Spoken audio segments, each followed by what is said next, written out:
Legislative process of Article 23 on the fast track. Former Chief Executive Lan Chanying says Article 23 is more lenient than similar laws in some other countries. And more trouble facing TikTok in the U.S.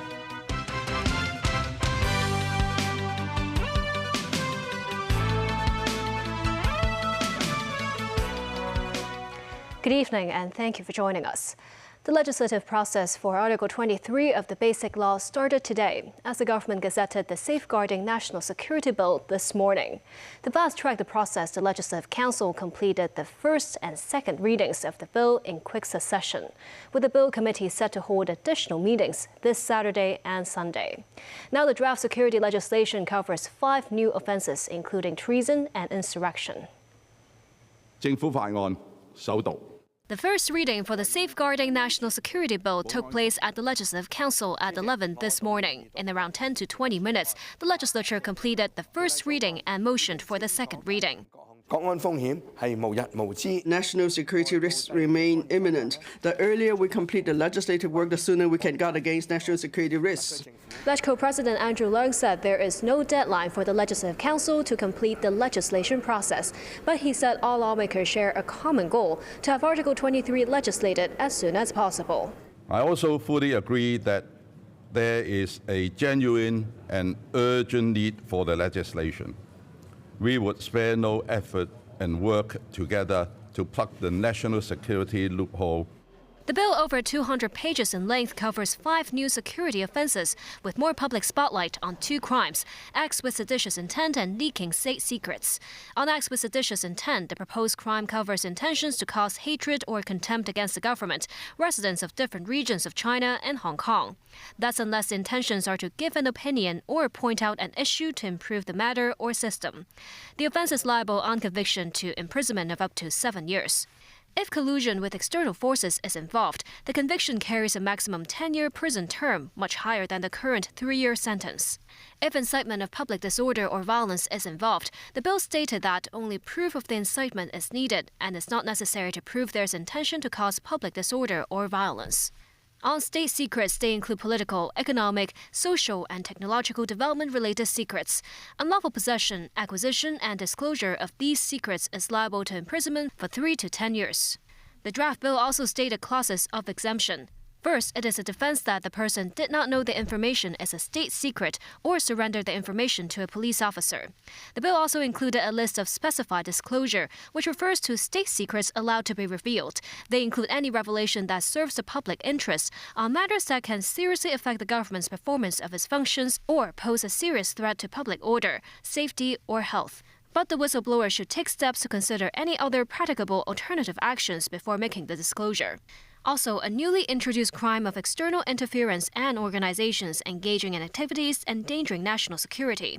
That can incriminate anyone who participates in an activity planned or led by an external force, and if the person cooperated with it, acted under its control, supervision, or direction, or on its request to bring about an interference effect.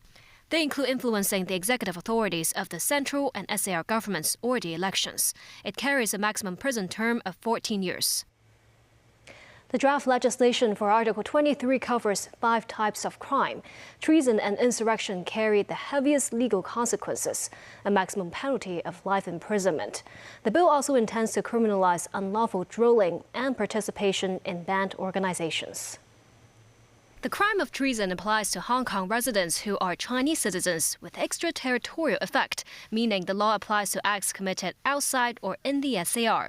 Offenders of treason are those who join an armed force that does not belong to China with intent to prejudice the situation of China in a war, assist an enemy at war with China, instigate an invasion of China, or hold intent to endanger the sovereignty of China using force or threatens to use force. Offenders can be subject to a maximum penalty of life imprisonment. If a Chinese citizen knows that another person has committed, is committing, or about to commit treason, he or she must disclose that to a police officer. That's unless the information is already made known in the public domain. But exemptions can be made for legal professional privilege, or else offenders can be put behind bars for up to 14 years. The draft legislation also stated that anyone without the permission of the Secretary for Security or the Commissioner of Police who provides specified drilling is liable to 7-year imprisonment upon conviction. With planning, control, or financial support from external forces, the sentence is up to 10 years in prison. Participants will also be subject to a 5-year prison term. Life imprisonment too for colluding with an external force to damage or weaken a public infrastructure of the country or the SAR. Without the collusion, the maximum penalty is 20 years. It's a security offense too to sabotage facilities including government offices, public means of transport such as the MTR and the airport, as well as facilities providing public service such as water and electricity. Also covered, the online digital realm. The abuse of computer or electronic systems will constitute an offense. Currently, the government can publish a notice in the Gazette to ban the operation of local organizations. Stepping up that power, the bill stated anyone who manages the prohibited organization can be imprisoned for up to 14 years and fined $1 million. Those who took part in its activities or offered assistance can be imprisoned for 10 years and fined $250,000. Incitement to join a body or offering premises for the body's meetings will also constitute an offense. Under Article 23 of the Basic Law, suspects can be detained by the police for longer. Suspects may also be prevented from consulting particular lawyers. Mu Seng-ai reports. Police can detain suspects for 48 hours under the current legislation. Under the draft bill, police can extend the detention period for national security offense suspects for up to 14 days. To obtain an extension, police must apply to a magistrate who can then extend the detention period for a week. Another 7 days can be granted after the first one expires. The bill stipulates that the suspect may not be allowed to consult a particular lawyer during the 48-hour detention period in police custody, depending on certain situations. That includes if the suspect's consultation with a lawyer over the detention period will endanger national security or cause bodily harm to others. The government also proposed a removal of preliminary inquiries, proceedings during which a decision is made if sufficient evidence is available to justify a trial. The bill also deals with fugitives who have fled Hong Kong for more than 6 months, such as the former lawmaker Ted Ho. The bill states those fugitives will be under a series of restrictive measures, including the cancellation of their HKSAR passports. News 9, TVB News. Some lawmakers who are deputies at the 14th National People's Congress rushed back to the city to take part in today's legislative process. This as former Chief Executive Leung Chun-ying stressed the security bill is balanced and lenient. Timothy Lee reports. Legislators who are also deputies at the 14th National People's Congress had to rush back to the SAR to handle the legislative work on Article 23. Lawmaker Gary Chan said the deputies were happy to make their way back to the city even at such short notice, and that the legislative work fits the expectations of both lawmakers and the community. Bills Committee Chairman Martin Liao noted the meetings on Saturday and Sunday on the legislation of the security law will last for a total of 16 hours. He noted the long duration and intensity of the meetings will speed up the legislation process and, most importantly, ensure national security.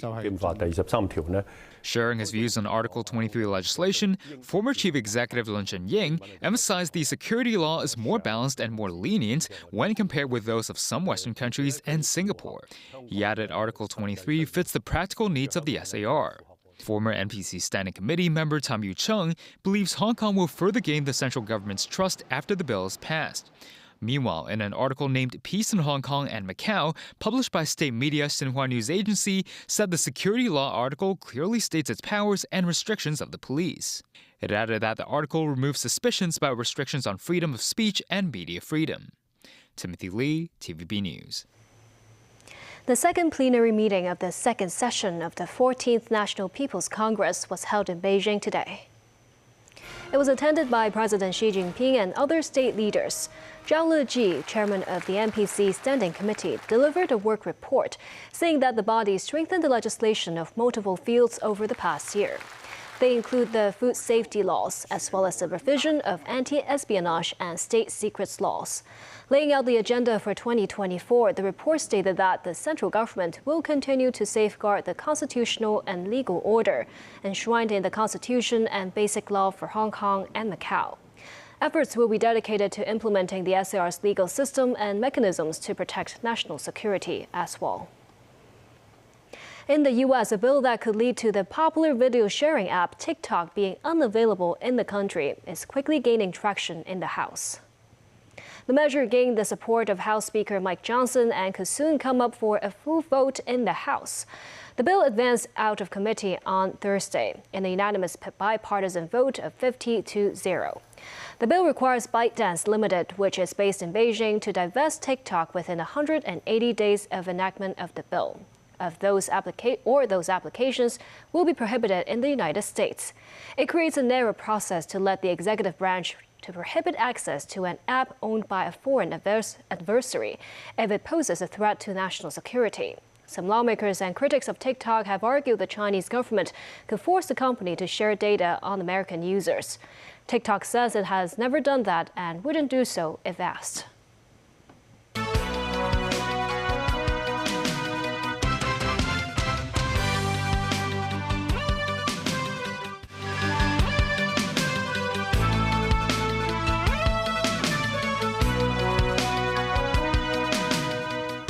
Welcome back.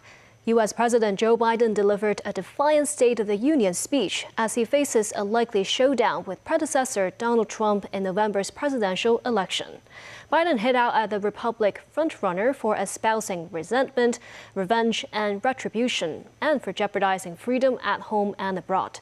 On Ukraine, Biden put forward his case for supporting Kyiv and ensuring humanitarian aid reaches starving Palestinians in Gaza. He also said the U.S. is happy to compete with China, but does not want conflict. Nasri Karim has more. Mr. Speaker, the President of the United States. His entrance was grand, and it needed to be. In the weeks leading up to his State of the Union address, 81-year-old U.S. President Joe Biden has been mocked about his age and memory. His speech was also a platform for a second term as president, with Biden likely to face off with Donald Trump in November. And the Democrat president delivered a defiant address. Not since President Lincoln and the Civil War have freedom and democracy been under assault at home as they are today. What makes our moment rare is that freedom and democracy are under attack both at home and overseas at the very same time. He then went on to joke about his age, saying that his experience in politics makes him sharper. I know it may not look like it, but I've been around a while. When you get to be my age, certain things become clearer than ever. I know the American story. Again and again, I've seen the contest between competing forces in the battle for the soul of our nation, between those who want to pull America back to the past and those who want to move America into the future. Biden sounded a warning about Russian President Vladimir Putin, saying the U.S. must continue to back Ukraine and provide funding for weapons, a move being held up by the GOP. If anybody in this room thinks Putin will stop at Ukraine, I assure you he will not. Ukraine can stop Putin if we stand with Ukraine and provide the weapons. With the U.S. and Israel differing on Gaza policy, particularly the lack of humanitarian aid going into the Strip, Biden was forthright in his message to the government of Israeli Prime Minister Benjamin Netanyahu. Israel must allow more aid into Gaza to ensure humanitarian workers aren't caught in the crossfire. For the leadership of Israel, I say this: humanitarian assistance cannot be a secondary consideration or a bargaining chip. Protecting and saving innocent lives has to be a priority. Biden also talked about the U.S. relationship with China, rejecting criticism that Washington is falling behind Beijing. Nasri Karim, TVB News. Sweden has formally joined NATO as the 32nd member of the Transatlantic Military Alliance. Sweden's membership had been held up due to objections by NATO members, Turkey and Hungary. Turkey expressed concern that Sweden was harboring and not taking enough action against Kurdish groups that it regards as terrorists. Hungary's populist President Viktor Orban has shown pro-Russian sentiment and not shared the alliance's determination to support Ukraine. After months of delay, Turkey ratified Sweden's admission, and Hungary did so this week. Sweden, along with Finland, which joined NATO last year, have now both abandoned long-standing military neutrality. U.S. President Joe Biden congratulated Sweden on its admission and said it was a sign that Russian President Vladimir Putin's intervention in Ukraine had united rather than divided the alliance. The U.S. military will set up a temporary port off the coast of Gaza to join an international push to open a sea route delivering aid. U.S. President Joe Biden mentioned it in his State of the Union address as Washington airdropped more aid onto the Gaza coast. Officials say at least 20 people have died from malnutrition in Gaza, with the northern part severely affected with around 700,000 people facing famine. NBC has the story. On an airbase in Jordan, we were given an inside look at what has become a last resort for getting aid into Gaza, air dropping food and humanitarian supplies. So the planes have already been loaded. These are C-130 cargo planes. The mission today was run by the Jordanian military, a close U.S. ally. We watched the crew do its last-minute briefs until it was time for takeoff. The food aid was on pallets, and the bags on top are the parachutes, fixed with yellow ripcords to open them. First, we flew over Israel, the Israeli military granting permission, deconflicting the airspace so the plane isn't accidentally shot down. Israel looks peaceful from above.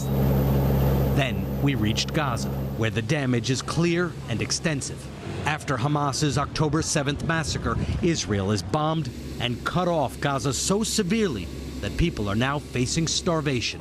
Officials from Gaza's Hamas-run health ministry say at least 20 people have already died from malnutrition. They've just given the signal that they're ready to drop. We are now over northern Gaza. Any moment now, these packets of food aid will begin parachuting down. Every bit helps, but aid groups say this is not a solution. The meals are for more than 20,000 people, but it's a drop in the bucket. 2.3 million people need help below. But for now, it's the only thing coming from the sky in Gaza that doesn't explode. Today is International Women's Day. Events marking the occasion took place globally. Officially recognized by the United Nations in 1977, International Women's Day is a national holiday in about 20 countries, including Russia, Ukraine, and Afghanistan. Women marched in the South Korean capital calling for changes to gender inequality. The marchers were voicing their disapproval at the current South Korean administration for not doing enough to balance gender equality. They urged South Korean people to vote for candidates and political parties that will fight for women's rights in the upcoming election.